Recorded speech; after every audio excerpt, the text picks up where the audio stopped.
Happy Sabbath, children! Happy Sabbath too, Teacher Carla! Today, I'm going to read our kindergarten Sabbath study guide. We are now at lesson 7, and it is entitled The Fiery Furnace. But before we begin, we have a new member. His name is Bob. Hi! Hello, Bob! Hi, Bob!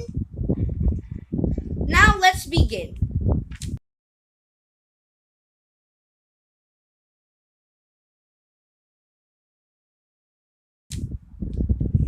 Who wants to read the memory verse?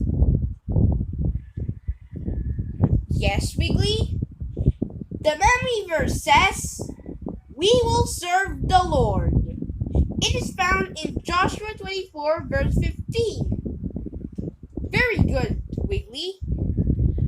Who wants to read the message?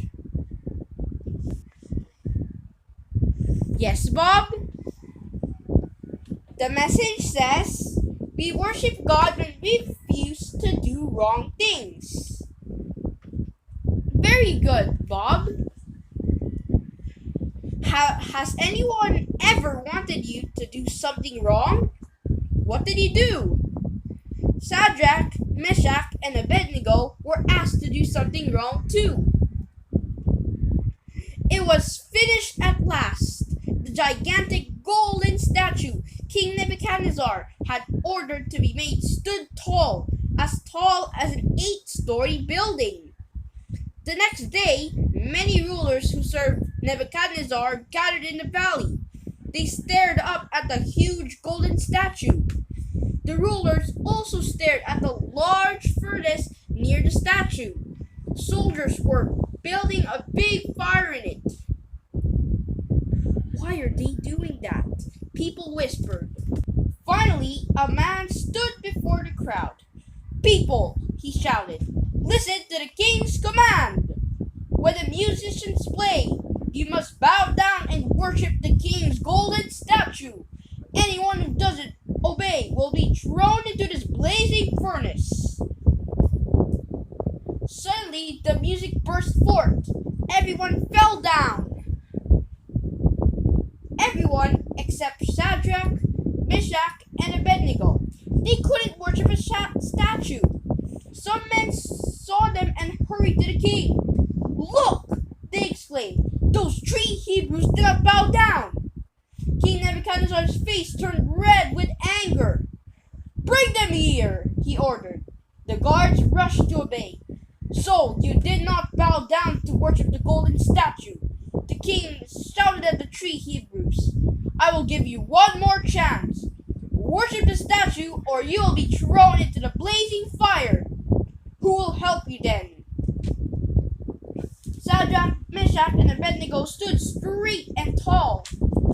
"O king," they said, "our God is able to save us. But even if he decides not to, we will never worship your gods." "Make the fire 7 times hotter." King Nebuchadnezzar shouted angrily to the soldiers. "Tie up these men and throw them into the furnace." So the guards threw Shadrach, Meshach, and Abednego into the roaring fire. King Nebuchadnezzar watched the fire. He soon jumped up and shouted, "Did we put these 3 men into the furnace? I see 4, and the 4th looks like the Son of God." "Shadrach, Meshach, Abednego, come out!" the king called. The young Hebrews stepped out of the fire. The rulers crowded around. They couldn't believe it. Shadrach, Meshach, and Abednego were not burned. They didn't even smell like smoke. "Praise the God of Shadrach, Meshach, and Abednego!" the king exclaimed. "Their God saved his servants from the fire. No other God can save people like this." Now let's recite the memory verse with actions this time. Follow along. We will serve the Lord. the Lord. Joshua 24, verse 15. Joshua 24, verse 15. Thanks for watching, and God